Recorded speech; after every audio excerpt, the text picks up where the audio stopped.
میں ایک دن گاؤں کی چھوٹی مسجد میں گیا اور 2 رکعت نفل پڑھ کے محراب کے ساتھ سر لگا کر بیٹھ گیا۔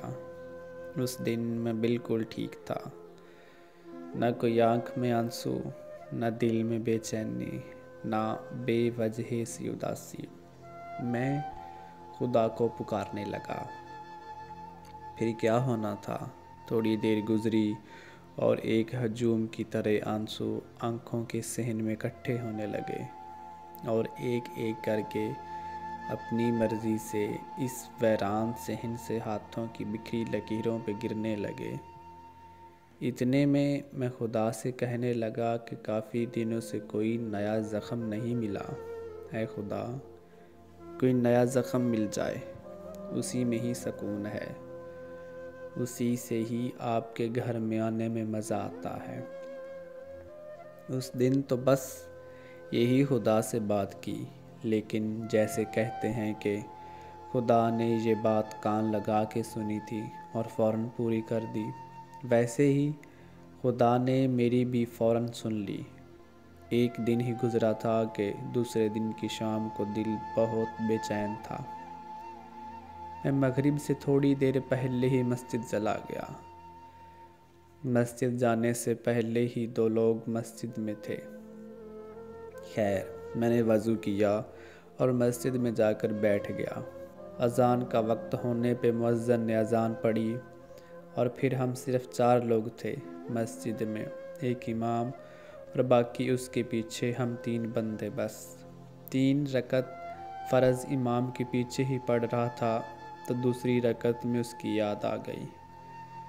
جب سجدے میں گئے تو میرا دل کر رہا تھا کہ کاش امام سجدہ لمبا کر دے، کیونکہ سجدے میں بڑا سکون مل رہا تھا۔ اس کی یاد سے آنکھوں کے کنارے ہجر کے آنسوؤں سے بھیگ چکے تھے۔ خیر، معمول کے مطابق ساری نماز پڑھی اور باقی کے 3 لوگ مسجد سے چلے گئے، اور جب میں نے تسلی کر لی کہ اب مسجد میں کوئی نہیں تو میں نے مسجد کے اندر والے سارے بلب بند کر دیے، کیونکہ مجھے اندھیرا اب بہت اچھا لگتا ہے، جیسے اندھیرے میں بیٹھ کر سکون ملتا ہے، اور محراب کے ساتھ سہارا لگا کر بیٹھ گیا۔ میں خدا کو اس کے ناموں سے پکارنے لگا، میرے مولا، اللہ جی، میرے کریم اللہ۔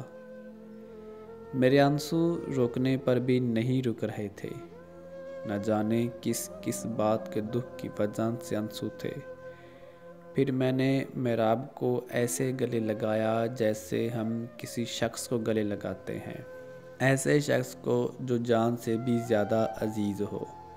اس وقت مجھ کو ایسے لگ رہا تھا جیسے میرا دل میرا نہیں ہے بلکہ اسی محراب کا ہی ہے۔ مجھے لگا کہ میں جیسے پیچھے ہٹوں گا تو میرا دل سینے سے نکل کر محراب سے لپٹ جائے گا۔ یہ لمحہ ناقابل برداشت تھا۔ میں نے محراب کے ساتھ پھر پشت لگا کر بیٹھ گیا۔ اس وقت مجھ کو ایسے لگ رہا تھا کہ جیسے میں اگر اب کے یہاں سے گیا تو مر جاؤں گا، کیونکہ مجھے ایسا لگ رہا تھا کہ جتنی دیر مسجد میں ہوں تو زندہ ہوں۔ مسجد کے باہر جانے سے میرا جسم تو باہر جائے گا، لیکن دل جسم سے نکل کر مسجد کی کسی دیوار سے لپٹ جائے گا۔ میں نے خدا سے کہا کہ اے خدا، میرا دل پہلے ہی کئی ٹکڑوں میں ہے، اب تو بھی اتنی زور سے اپنی طرف کھینچے گا تو میں زندہ نہیں رہ سکوں گا۔ اے خدا، اتنی زور سے نہ کھینچ۔ اتنی بات کہنی تھی تو فوراً دل کو سکون ملنے لگا اور میں گھر آ گیا۔